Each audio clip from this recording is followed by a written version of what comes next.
Le piège quand on est salarié, c'est de rentrer le soir et être trop fatigué pour faire quoi que ce soit. Tout ce que vous risquez de récolter à moyen, à long terme, ça va être un burn-out, ça va être un dégoût de votre propre projet, ou alors vous allez accumuler du retard sur votre planning parce que vous serez trop fatigué pour faire ce qu'il y a à faire. Soyez la tortue et non le lièvre. Faites des petits pas, mais des petits pas sûrs et vous allez arriver à bon port. Salut, c'est Josiane, je suis entrepreneur. J'ai créé Iwalewa, la marque de cosmétiques Made in Africa.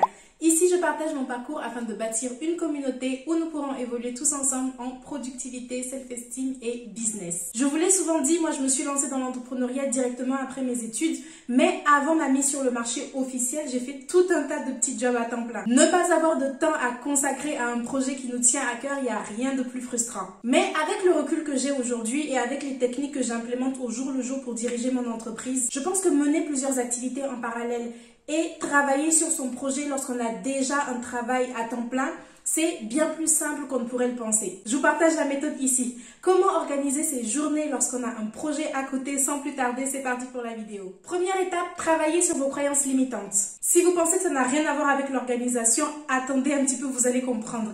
Avant de rentrer dans le cœur du sujet même, un petit réglage mindset s'impose. Est-ce que mon projet va marcher? Est-ce que je suis vraiment capable de le faire? Pourquoi aller me fatiguer? J'ai déjà un CDI. Et si je perds tout, qu'est-ce que les gens vont dire? Etc, etc. Toutes ces pensées-là, elles vont vous traverser l'esprit. Elles vous traversent déjà l'esprit alors que vous n'avez pas commencé. Même lorsque vous aurez lancé votre entreprise, elles seront toujours là. Donc vous allez devoir apprendre à les combattre fermement car c'est elles qui gâchent toujours tout. C'est à cause d'elles que lorsqu'il sera le moment d'accomplir une certaine tâche, au lieu de foncer, vous allez la reporter ou alors carrément abandonner. Et c'est comme ça que vous vous réveillez un bon matin en vous disant « Ah mais tiens, j'ai un projet, ok c'est bon, je m'y remets, je suis remotivée » pour abandonner encore quelques semaines, quelques mois après. Cette inconsistance-là, on n'en veut pas. Alors nos croyances limitantes, nos doutes, nos peurs, on va les affronter. On ne va pas chercher coûte que coûte à les faire complètement disparaître. Ce serait trop compliqué et même est-ce qu'elles peuvent disparaître un jour? Franchement, pour certaines d'entre elles, je pense que non.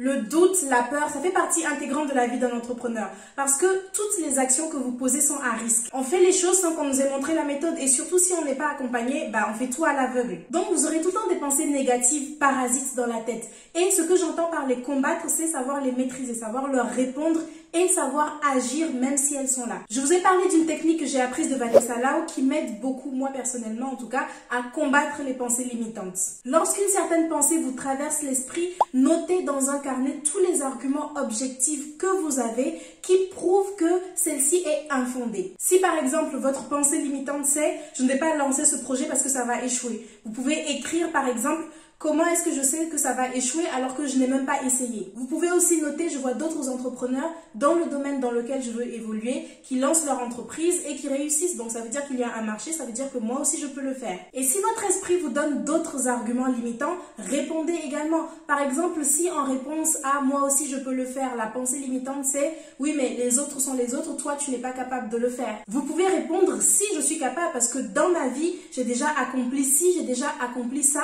même si c'est difficile. » Donnez tout le temps des arguments objectifs, donnez tout le temps des preuves. Engagez-vous dans un débat avec vous-même. Le but étant de coûte que coûte prouver à l'autre partie qu'elle a tort et que c'est vous qui avez raison. Gardez ce que vous avez écrit et tout au long de votre aventure entrepreneuriale, lorsque ces pensées vous reviendront en tête, relisez vos notes. Et d'ailleurs même, pourquoi ne pas les relire tous les matins? Seconde étape, définissez-vous des objectifs. Qu'est-ce que vous voulez obtenir au juste et pour quand? À quand est le lancement officiel de votre projet par exemple? Cela va vous permettre d'avoir une date butoir. Ensuite, par rétroaction, vous allez pouvoir définir les tâches qu'il vous faut accomplir pour arriver là où vous voulez aller et combien de temps est-ce que ces tâches vont prendre. En fonction de tout ça, est-ce que le plan est réaliste et concorde avec votre mode de vie actuel? Si vous êtes salarié à temps plein, vous n'allez pas pouvoir travailler le même nombre d'heures que quelqu'un qui est sur son projet à 100%. Et surtout, n'allez pas surcharger vos journées en vous disant « oh non, je peux le faire, j'aurai juste à dormir moins, j'aurai juste à sacrifier ci ou ça ». Oui, il vous faudra faire des sacrifices, c'est sûr, mais protégez-vous également. Sinon, tout ce que vous risquez de récolter à moyen, à long terme,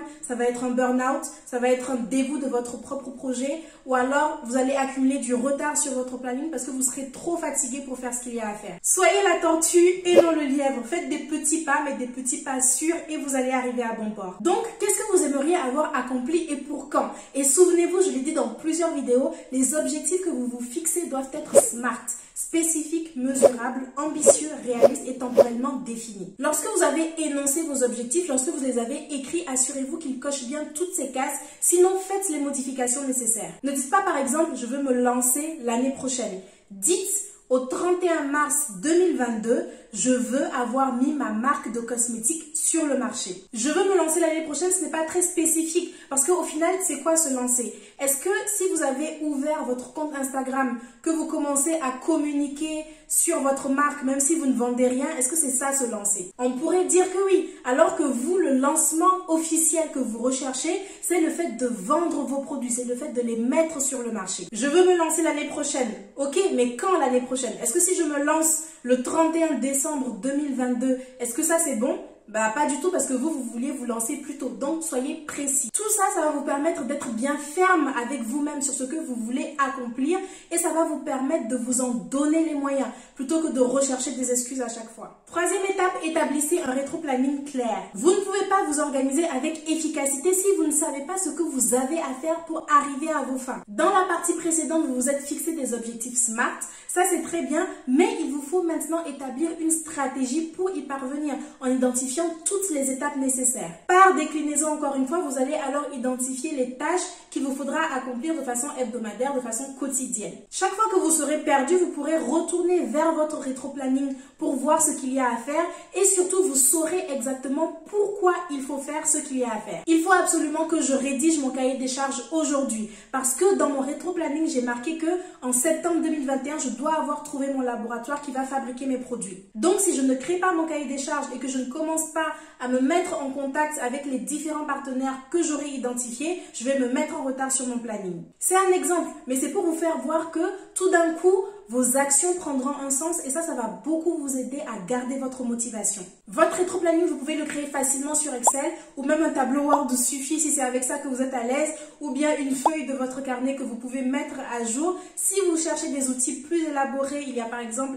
MS Project, Asana, Trello, donc choisissez l'outil qui vous convient le mieux. Troisième étape, réservez-vous un temps fixe pour travailler sur votre projet. Le piège quand on est salarié, c'est de rentrer le soir et être trop fatigué pour faire quoi que ce soit. En plus, si vous avez par exemple des enfants dont vous devez vous occuper, si vous devez faire des heures supplémentaires, là, c'est vraiment pas évident. Plus que jamais, vous allez devoir construire une routine de travail sur votre projet. Ce projet professionnel-là que vous avez, vous allez devoir l'intégrer à votre mode de vie quotidien d'une façon ou d'une autre. Identifiez clairement un moment de la journée que vous pouvez lui consacrer. Même si ce n'est pas beaucoup, même si c'est que quelques heures, même si c'est moins. Identifiez le meilleur moment de la journée pour avancer sur vos tâches et tenez-vous-y. Ou si une routine quotidienne c'est trop pour vous, pourquoi pas une routine hebdomadaire, par exemple 2 heures le week-end. Mais ne partez pas juste du principe que vous n'avez pas le temps, sinon ça va pas du tout le faire. Prenez le temps de. Est-ce que vous vous dites, oh j'ai trop de travail, je n'ai pas le temps de manger, donc je vais rester toute la journée comme ça, je vais rester toute la semaine comme ça. Non, même si vous êtes très occupé, vous prenez le temps de, parce que dans votre esprit c'est dans les top priorités, c'est vital. Est-ce que vous vous dites, oh je n'ai pas le temps aujourd'hui, je vais pas me laver, je vais pas me brosser les dents. Comprenez que je n'ai pas le temps, ce n'est juste pas une excuse sur laquelle vous pouvez vous arrêter. Sinon on fait plus rien, en soi personne n'a le temps de rien. Est-ce que vous pensez que vous êtes le seul à avoir une vie? Si vous êtes sérieux à propos de ce projet, qu'il vous tient vraiment à cœur, que vous avez décidé de réellement tenter votre chance, alors prenez le temps de. Vous n'avez pas à consacrer 3 heures à votre projet si ce n'est pas un rythme qui vous convient. Même si au début vous n'avez que 30 minutes, prenez ces 30 minutes. L'objectif ici est de vous rentrer dans un cercle vertueux où vous êtes proactif. Vous avancez même si c'est de tout petits pas. Souvenez-vous, vous êtes la tortue. Une fois maintenant que vous serez plus à l'aise avec votre nouvelle organisation, vous allez pouvoir viser le cran du dessus et travailler sur votre projet par exemple 1 heure par semaine, puis 2 heures le week-end ou alors 1 heure par semaine la matinée du samedi. Vous pouvez également choisir de vous réveiller le matin 1 heure plus tôt pour pouvoir travailler sur votre projet plutôt que de le faire le soir. L'avantage c'est que vous démarrez fraîchement, vous n'êtes pas encore fatigué par une journée de travail,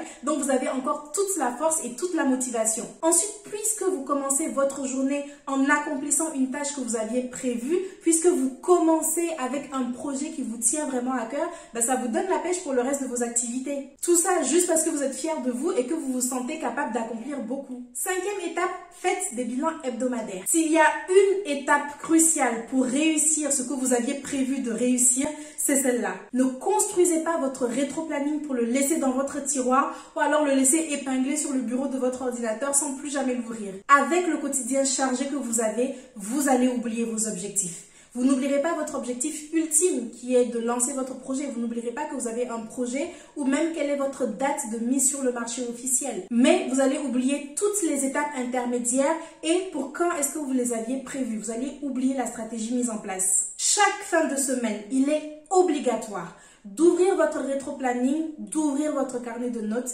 et de noter quelles sont les tâches que vous avez accomplies, comment elles vous ont fait avancer vers vos objectifs. Vous devez savoir exactement comment est-ce que vous avez dépensé votre semaine. Est-ce que tout ce que vous aviez prévu a été fait? Est-ce que vous devez faire un pivot dans votre plan, réajuster vos horaires de travail? Comment pouvez-vous vous améliorer? C'est important de prendre note de tout cela. 6e étape pour organiser ces journées en ayant un projet à côté. Soyez rigoureux. Ça, c'est l'une des qualités obligatoires à avoir quand on est entrepreneur selon moi. Plus j'avance dans mon aventure et plus je me rends compte de cela. C'est facile de travailler 1 heure sur son projet chaque jour pendant une semaine.